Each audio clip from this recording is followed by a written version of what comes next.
ఏపీకి సంబంధించి ముందస్తుగా రామ్ చరణ్ నటించిన పెద్ది మూవీ సినిమా సందడి ప్రారంభమైందని చెప్పుకోవచ్చు. ఇలాంటి తరుణంలో జాగ్రత్తలు తీసుకోవాలంటూ పోలీసులు కూడా హెచ్చరికలు జారీ చేస్తున్నారు. ముఖ్యంగా పిఠాపురం ప్రాంతానికి చెందిన దర్శకుడు కావడంతో గోదావరి జిల్లాలో పెద్ది సినిమా సందడి మరింత ముందస్తుగా మొదలైంది చెప్పుకోవచ్చు. థియేటర్ ప్రాంగణాల వద్ద కటౌట్లు కావచ్చు, థియేటర్ అలంకరణలు కావచ్చు ప్రత్యేకంగా ఆకట్టుకుంటున్నాయి. ఇలాంటి తరుణంలో గోదావరి జిల్లాలో పెద్ద ఎత్తున Ram Charan mega power star Ram Charan Teja అభిమానులు పెద్ద ఎత్తున ఉంటారని చెప్పుకోవచ్చు. ఇలాంటి తరుణంలో కీలక విషయాలు సిఐ వి సురేష్ బాబు రాజోలకు సంబంధించిన సర్కిల్ ఇన్స్పెక్టర్ తెలియజేశారు. ముఖ్యంగా రాజోల సర్కిల్ పరిధిలో విడుదల కానున్న పెద్ది సినిమా బెనిఫిట్ షో మరియు తొలి రోజు ప్రదర్శనల సందర్భంగా అభిమానులు శాంతియుత వాతావరణంలో వేడుకలు నిర్వహించాలని రాజోల సిఐ పేర్కొన్నారు.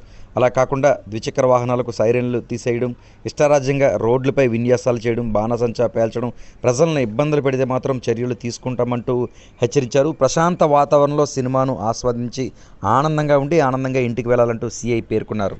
రాజోలు సర్కిల్ ప్రజలందరికీ విజ్ఞప్తి, రేపు ఈవినింగ్ ఈ పెద్ది సినిమా రిలీజ్, రామ్ చరణ్ నడిచిన పెద్ది సినిమా ఈవినింగ్ రిలీజ్ ఉంటుంది. అది రేపు బెనిఫిట్ షో ఉంటుందని చెప్పి ప్రస్తుతానికి సమాచారం. అలాగే ఎల్లుండి కూడా దానికి సంబంధించినటువంటి షోస్ కూడా మన రాజోలు సర్కిల్లో ప్రస్తుతానికి ఉన్న సమాచారం ప్రకారం 7 థియేటర్ల దగ్గర షో ఒకటి ప్రదర్శన చేయబడుతుందని తెలిసింది.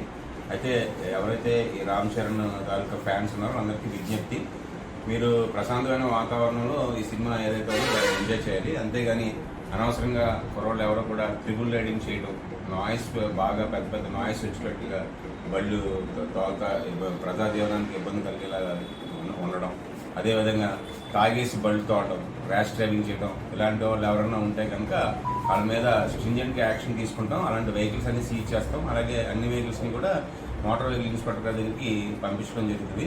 అలాగే ఎవరైతే ఈ ఫ్యాన్స్ తాలూకా ఈ లీడర్స్ ఉన్నారో వాళ్ళతో కూడా ప్రస్తుతానికి మీటింగ్ అరేంజ్ చేసి వాళ్ళకి కూడా చెప్పాం, మీరు న్యూసెన్స్ లేకుండా ఎవరికి ప్రజా జీవనానికి భంగం కల్పించకుండా ప్రశాంతమైన వాతావరణంలో ఈ కార్యక్రమాన్ని నిర్వహించాలని చెప్పడం జరిగింది. ఒకవేళ ఎవరైనా కానీ వారి మాట కానీ పోలీస్ మాట కానీ ఖాతరు చేయకుండా రోడ్డు మీద విచ్చలవిడిగా జాయ్ రైడింగ్ కానీ, ట్రిపుల్ రైడింగ్ కానీ, నాయిస్ రైడింగ్ కానీ, లేదా ర్యాష్ డ్రైవింగ్ కానీ చేస్తూ ఎవరైనా జనజీవనాన్ని ఇబ్బంది కలిగిస్తే మాత్రం వాళ్ళందరి తాలూకు వెహికల్స్ సీజ్ చేస్తాం. వాళ్ళందరి మీద కూడా ప్రాంప్ట్గా కేసులు రిజిస్టర్ చేసి వాళ్ళందరినీ చట్టపరిధిలో తీసుకొస్తామని చెప్పి మీ అందరికీ చెప్పండి. థ్యాంక్ యూ అందరికీ.